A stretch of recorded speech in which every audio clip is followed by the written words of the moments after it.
Hello, this is Nancy from J&N Travels with cruise news, travel news for this weekend.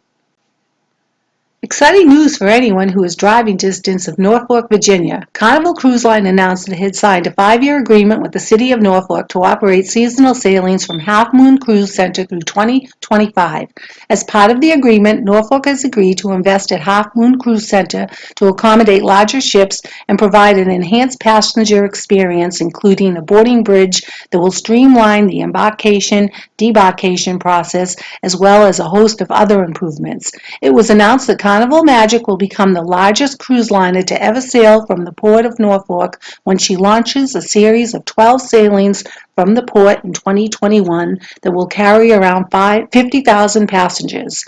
The 2021 schedule from Norfolk of Carnival Magic offers a variety of options, from longer-length cruises to the Caribbean to short getaways to the Bahamas and Bermuda, all departing from the convenient and centrally located home port.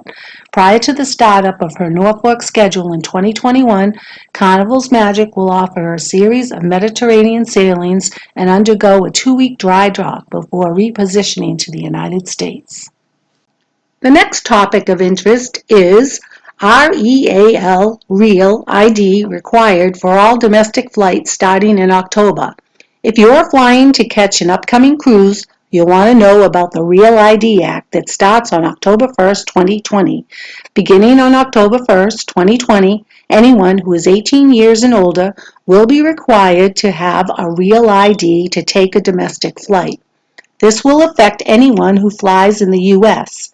You will need a Real ID compliant driver's license, or you can use a U.S. passport or U.S. passport card. Real ID compliant cards are marked with a star at the top of the card. If you're not sure, contact your state driver's license agency on how to obtain a REAL or Real ID compliant card. The Real ID Act was passed by Congress in 2005 after a recommendation from the 9/11 Commission. It will finally go into effect on October 1st, 2020. Our third news story, Daredevil competes heart-stopping high-wire walk across Ala Moana Hotel Towers. World-renowned high-wire walker Blake Wallenda from the Flying Wallenda's families made history this month when he competed a skywalk between two Mantra Hotel towers, 15 stories up. The skywalk was his most daring act to date and a first for Hawaii. There was no tether or net for Wallenda as he traveled between two of the hotel's buildings on a 60-meter-long, 1.5-centimeter-wide wire while battling wind gushes. The event was staged to launch the Super American Circus Tour in Hawaii, which features Blake Wallenda as one of the headlining performers. Situated in Honolulu, just a short stroll from the waters of the Pacific and beside the world's largest open-air shopping mall, the hotel boasts more than 1,000 guest rooms. Our final news story, SpaceX announces partnership to send 4 tourists into deep orbit. SpaceX announced a new partnership Monday to send 4 tourists deeper into orbit than any private citizen in history has gone, without disclosing the date or price tag. The company signed a deal with Space Adventures, which is based in Washington and has served as an intermediary to send 8 space tourists to the International Space Station via Russian rockets. The first of these was Dennis Tito, who paid $20 million for an 8-hour stay on the ISS back in 2001. The last to go was Cirque du Soleil founder Guy Laliberty in 2009. The tours will be carried on SpaceX Crew Dragon capsule, which has developed to transport NASA astronauts and is due to make its first crew flight in the coming months.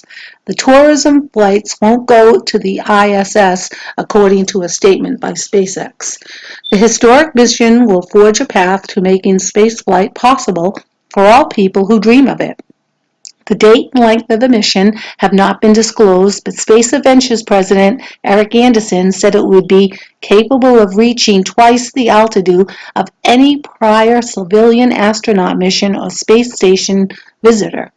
The ISS orbits at an altitude of 250 miles. SpaceX offering would likely be far more expensive, into the range of tens of millions of dollars, and powered by the same reusable Falcon 9 rocket that puts satellites into space and are to send astronauts to the ISS. Please subscribe by hitting the subscribe button or click on the frog icon on the video. Don't forget to click the bell to get notified of our future videos. And of course, please click on the thumbs up. And remember, stay young and have fun.